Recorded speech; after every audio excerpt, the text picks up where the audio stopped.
Bonsoir. Ce soir, c'est Mamie qui raconte. L'histoire de la vouivre.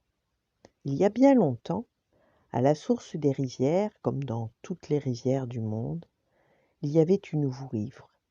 La vouivre est un énorme serpent ailé, vert, avec des écailles noires, qui ne voit que par un seul œil qu'elle porte sur le front. Cet œil est une pierre précieuse, d'un rouge étincelant. Elle brille d'un si grand éclat que la vouivre paraît être une étoile filante quand elle vole la nuit d'une montagne à l'autre. La vouivre aime se baigner dans les sources et les torrents, mais avant de s'y plonger, elle dépose toujours son œil sur la rive. Ce joyau, d'un prix inestimable, rendrait immensément riche celui qui réussirait à s'en emparer. Un jour, un homme nommé Robin partit couper du bois dans la forêt. Surpris par un orage, il se mit à l'abri dans le creux des roches et s'endormit. Quand il se réveilla, l'orage était passé, mais la nuit était tombée. Soudain, il aperçut une étoile filante glisser dans le ciel et disparaître à la lisière du bois. La lumière s'est envolée vers la source, pensa Robin, qui marcha donc dans cette direction. Tout à coup, il vit un creux de la forêt illuminé par cette lumière tellement brillante que ses yeux ne pouvaient la fixer. Il retint son souffle. C'est la vouivre de la source, se dit-il en frissonnant. Robin s'approcha de la source et, caché dans les fourrés, il entendit la bête se baigner dans l'eau jaillissante.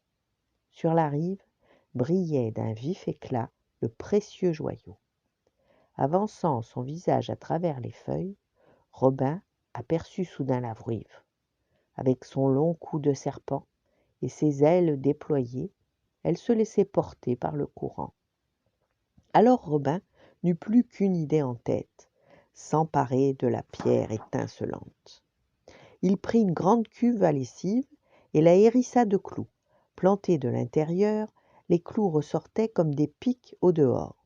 Chaque soir, sa cuve sur l'épaule, Robin partait se mettre à l'affût près de la source, à l'endroit où il avait surpris la vouivre. Là, caché dans la cuve, recouverte de mousse et posée à l'envers sur la rive, il attendait la bête. Enfin, à la 7e nuit, la vouivre apparut. Elle déposa son œil sur la berge et plongea dans l'eau. Robin, tout tremblant, souleva la cuve, tendit le bras et, vif comme l'éclair, saisit le joyau, puis se renferma à l'abri sous sa cuve. Il entendit alors un sifflement terrible, et la cuve se mit à trembler sur les coups furieux de la bête sortie de l'eau. Recroquevillé, l'homme ne bougea pas, serrant la pierre dans sa chemise, songeant à tout ce qu'il pourrait faire une fois devenu riche. Finalement, les coups et les chocs s'affaiblirent, puis cessèrent. Robin se risqua enfin à sortir de la cuve. Le jour était levé depuis longtemps, et il vit que la bête était partie mourir dans l'eau.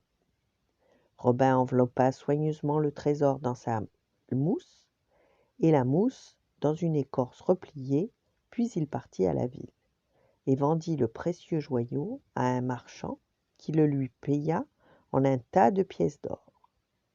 Mais quand Robin rentra chez lui tout fier de son exploit, il eut hâte de déposer son butin sur la table pour le montrer à sa femme. Mais, ô surprise, celle-ci ne vit sur la table que des feuilles sèches. Alors Robin, désemparé, lui montra pour preuve de son étrange aventure, de son combat avec la vouivre, la marque en forme d'écaille de serpent que le joyau avait imprimée sur sa poitrine.